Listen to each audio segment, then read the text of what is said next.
എല്ലാവർക്കും food box food റെസിപ്പിയിലേക്ക് സ്വാഗതം. എല്ലാവരും സുഖമായിട്ടിരിക്കുമെന്ന് ഞാൻ വിശ്വസിക്കുന്നു. ഇന്ന് ഞാനൊരു പുതിയ വീഡിയോയുമായിട്ടാണ് വന്നിരിക്കുന്നത്. അതെന്താണെന്ന് നമുക്കൊന്ന് കണ്ടു നോക്കാം. ഇന്ന് ഒരു മുട്ടക്കറി ഉണ്ടാക്കാൻ പോവാണ്. നമ്മൾ ഒരു എളുപ്പത്തിൽ എങ്ങനെ മുട്ടക്കറി ഉണ്ടാക്കാം എന്നുള്ള ഒരു വീഡിയോ ആണ് ഞാൻ എടുക്കാൻ പോകുന്നത്. അപ്പം നമുക്കത് കാണാം. ഇപ്പം ഞാൻ വലിയൊരു സവോള ചെറുതായിട്ട് ചോപ്പ് ചെയ്ത് വെച്ചിട്ടുണ്ട്. അത് തക്കാളിക്ക ചോപ്പ് ചെയ്ത് വെച്ചിട്ടുണ്ട്. ഇഞ്ചി വെളുത്തുള്ളി ഓരോ ടേബിൾ സ്പൂൺ ക്രഷ് ചെയ്തത് വേണം. 3 പച്ചമുളക് വേണം. അത് സ്ലൈസ് ചെയ്ത് മാറ്റി വെക്കുക. പിന്നെ നമുക്ക് മുളക് പൊടി മല്ലിപ്പൊടി അങ്ങനെയുള്ള എല്ലാം വേണം. ഇത് ഞാൻ ഇട്ട് വരുമ്പോൾ ഞാൻ കാണിച്ചു തരാം. ഇഞ്ചി വെളുത്തുള്ളി പേസ്റ്റ് ഇട്ട് കൊടുത്തു. അത് നല്ലതായിട്ടൊന്ന് സോട്ടായിട്ട് കിട്ടണം.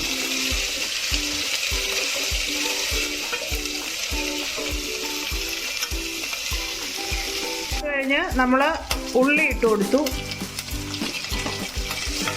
അത് നല്ലതായിട്ടൊന്ന് മൂത്ത് വരണ്ട, ഒരുപാട് മൂക്കണ്ട. അതിൻ്റെ പച്ചമണം മാറുന്നിടം വരെ അതിനെ ഇളക്കിക്കൊണ്ടിരിക്കണം. പച്ചമുളക് ഇട്ട് കൊടുത്തു. 3 പച്ചമുളക് ഇട്ട് കൊടുത്തു. 2 തക്കാളിക്ക ചെറുതായിട്ട് അരിഞ്ഞത് ഇട്ട് കൊടുക്കുവാണ്. അപ്പോൾ അതിനെ ഇളക്കി കൊടുക്കണം.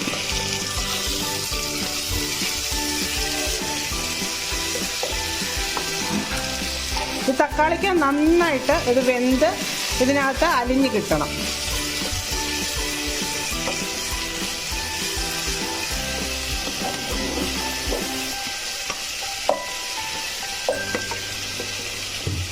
ഒന്ന് അടച്ചു വെച്ച് കഴിയുമ്പം അത് പെട്ടെന്ന് നമുക്ക് വെന്ത് കിട്ടും. ഞാൻ കറിവേപ്പില ഇട്ട് കൊടുത്തു. കറിവേപ്പില ഇട്ട് കൊടുത്ത് അതിനെ നന്നായിട്ടൊന്ന് ഇളക്കി കൊടുക്കണം. അപ്പോൾ ഇത് തക്കാളിക്കൊക്കെ ഏകദേശം വെന്തിട്ടുണ്ട്. അപ്പോൾ ഇനി നമ്മൾ അടുത്ത മസാല ഇട്ട് കൊടുക്കാൻ പോവാണ്. 1/2 ടീസ്പൂൺ മഞ്ഞൾ പൊടി ഇട്ട് കൊടുത്തു. ഇനിയും 1 ടീസ്പൂൺ 1.5 ടീസ്പൂൺ നമ്മുടെ കാശ്മീരി ചില്ലി പൗഡർ ഇട്ട് കൊടുത്തു.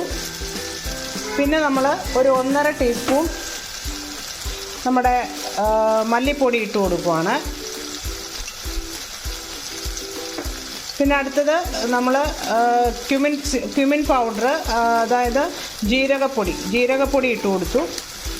പിന്നെ നമ്മൾ 1/2 ടീസ്പൂൺ ഗരം മസാലയും ഇട്ട് കൊടുത്തു. പിന്നെ 1/2 ടീസ്പൂൺ പെപ്പർ പൗഡറും ഇട്ട് കൊടുത്തിട്ടുണ്ട്. അപ്പോൾ ഇതിനെ നന്നായിട്ട് നമുക്കൊന്ന് ഇളക്കി കൊടുക്കാം. ഇത് എളുപ്പം ഉണ്ടാക്കാം. ബാച്ചിലേഴ്സിനൊക്കെ പെട്ടെന്ന് ഉണ്ടാക്കാം. പൊട്ടയൊന്നും പുഴുങ്ങുവോ ഒന്നും വേണ്ട.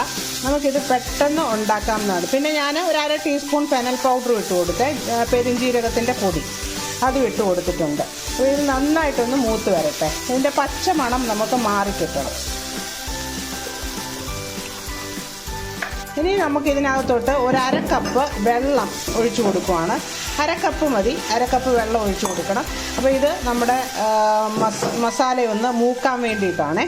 ഈ സമയത്ത് ഉപ്പൊക്കെ ഉണ്ടോ എന്ന് നോക്കണം. ഉപ്പില്ലെങ്കിൽ അല്പം ഉപ്പും കൂടെ ഇട്ട് കൊടുക്കാം. അങ്ങനെ മസാലയൊക്കെ ഏകദേശം റെഡി ആയിട്ടുണ്ട്.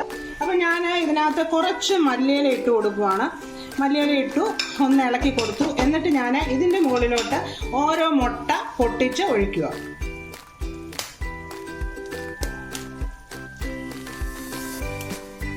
നമ്മൾ ഓരോ മുട്ട സൂക്ഷിച്ചൊഴിക്കണം. ഇതൊരു തോട് കഴിഞ്ഞിട്ടുണ്ട്. അപ്പം അങ്ങനെ ഓരോ മുട്ട നമ്മൾ പൊട്ടിച്ച് ഒഴിക്കണം. നമ്മുടെ ആവശ്യമുള്ള അത്രയും മുട്ട പൊട്ടിച്ച് ഒഴിക്കുക. ഉണ്ണി പൊട്ടാൻ പാടില്ല. ഇതിനെ ഒന്ന് അടച്ചു വെച്ചിട്ട് ഒന്ന് വേവിച്ചെടുക്കുക. നമ്മുടെ സ്പെഷ്യൽ മുട്ടക്കറി ഇവിടെ റെഡി ആയിട്ടുണ്ട്. ഇതെല്ലാവർക്കും ഉണ്ടാക്കാൻ അറിയാമായിരിക്കും. എന്നാലും എൻ്റെ വേർഷനിൽ ഞാനൊന്ന് ഉണ്ടാക്കിയെന്ന് മാത്രം. എല്ലാവരും ഇതൊന്ന് ട്രൈ ചെയ്ത് നോക്കണം. എന്നിട്ട് എനിക്ക് ഫീഡ്ബാക്ക് തരണം. എൻ്റെ ചാനൽ സബ്സ്ക്രൈബ് ചെയ്യാത്തവരാണെങ്കിൽ ഒന്ന് സബ്സ്ക്രൈബ് ചെയ്തേക്കണേ. ആ ബെല്ലൈക്കണും കൂടെ ഒന്ന് അമർത്തിയാൽ ഞാനിടുന്ന വീഡിയോസിൻ്റെ നോട്ടിഫിക്കേഷൻസും നിങ്ങൾക്ക് കിട്ടും. ഇനി കാണും വരെ എല്ലാവർക്കും ബൈ. Thank you.